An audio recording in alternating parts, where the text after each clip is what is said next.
ඉංගත්නි බණ අහන එක ලේසි නෑ. බණ අහන එක ලේසි නෑ. බණ අහන එක සංසාරේ ගොඩාක් අමාරුවෙන් ලැබෙන එකක්.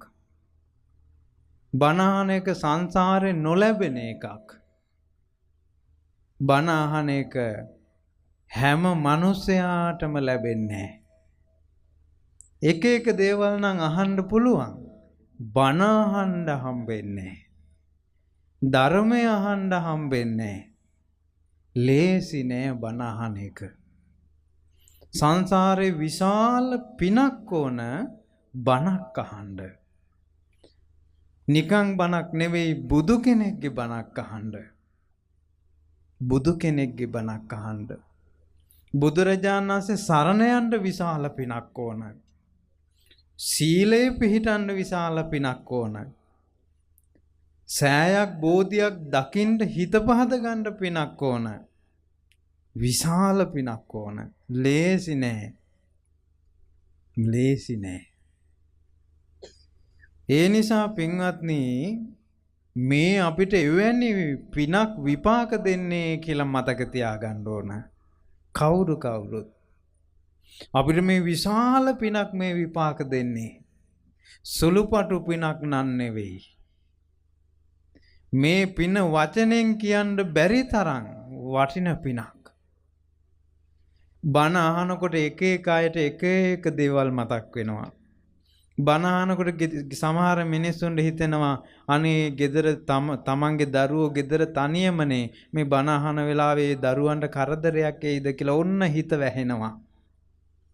එහෙම නැත්නම් ගෙදර කෝන්තරයක් මතක් වෙනවා. එහෙම නැත්නම් වෙන මොකක් හරි මේ දෙයකින් හිත වැහෙනවා. බණ අහන එක ලේසි නෑ. මම ඒක සිද්ධියක් කියන්නම්. අපි බුදුරජාණන් වහන්සේ සවැත් නුවර ජේතවනාරාම වැඩ ඉඳද්දී බ්‍රාහ්මණයෝ 4 දෙනෙක් 5 දෙනෙක් ආව බණ අහන්න කියලා හිතාගෙන. බ්‍රාහ්මණයෝ කියලා කියන්නේ තරුණ කොල්ලෝ. බ්‍රාහ්මණ පවුලේ. මේ කොල්ලෝ 5 දෙනා ඇවිල්ලා බණ අහන්න ඉඳගත්තා ධර්මාසනේ ළඟ. බණ අහන්න ධර්මාසනේ ළඟ ඉඳගත්තා. ඉඳගත්තට පස්සේ ඒක කොල්ලෙක් දැන් බණ අහන ගමන් ඌ එහෙට මෙහෙට පැද්දී ඉන්නවා. බුදුරජාණන් වහන්සේ බණ කියනවා. බුදුරජාණන් වහන්සේ බණ කියද්දී මිනිස්සුන්ට තමන් ඉන්නේ කොතනද කියලා මතක නැහැ. එච්චර සුන්දරයි බුදු කෙනෙක්ගේ දහම් පද. අර කොල්ලා අර බමුණු කොල්ලා පැද්දී ඉන්නවා. ඇඟ එහෙට මෙහෙට පද්ද ඉන්නවා. බණ අහන එක හිතට යන්නේ.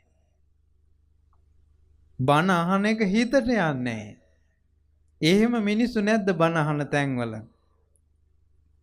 බණ අහන එක ලේසි නෑ. සමහර තව කොල්ලෙක් හිටියා ඌ ඇඟිල්ලෙන් පොළොව ඉරියැඳ ඇඳ ඉන්නවා. ඇඟිල්ලෙන් පොළොවේ ඉරියැඳ ඇඳ ඉන්නවා. ඒ මිනිස්යාට හිතට යන්නේ නෑ බණ අහන එක.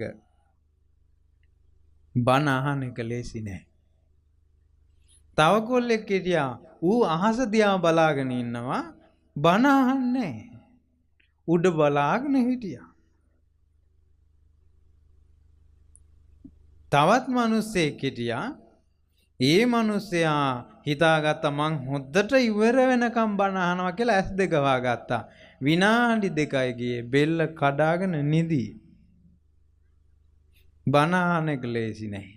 තව ටිකක් කළා යනකොට බලන්නකෝ ඔයාලට වෙන දේ. බණ අහන එක ලේසි නෑ. එක ළමයෙක් විතරයි ඇස් අරගෙන කන් යොමු කරගෙන බණ ඇහුවේ එක්කෙනෙක් විතරයි. එක්කෙනයි. ඔතන අපේ ආනන්ද ස්වාමීන් වහන්සේ හිටියා. ආනන්ද ස්වාමීන් බණ අවසානයේ කිව්වා ස්වාමීනි මේ මක් වෙලාද මේ කුණ්ඩ? බණ කියන එක හිතට යන්නේ නැහනේ. ඔහේ මේ සමහරු බුදි සමහරු පැද්දි ඉන්නවා. සමහරු පොළවේ ඉරියඳිනවා. එක්කෙනයිනේ හොඳට බණ ඇහුවේ. බුදුරජාණන් වහන්සේ කිව්වා ආනන්ද ඕක සංසාරෙන් ගෙන ආපු එක.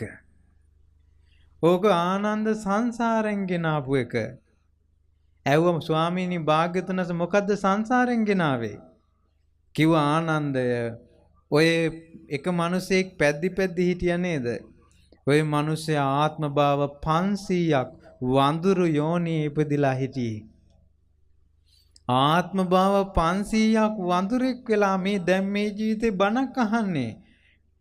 සංසාරේ පුරුද්ද ඇවිල්ලා අර සුන්දර අවස්ථාව මගහැරෙනවා. අපේ ජීවිතවල මොනව ඇද්ද?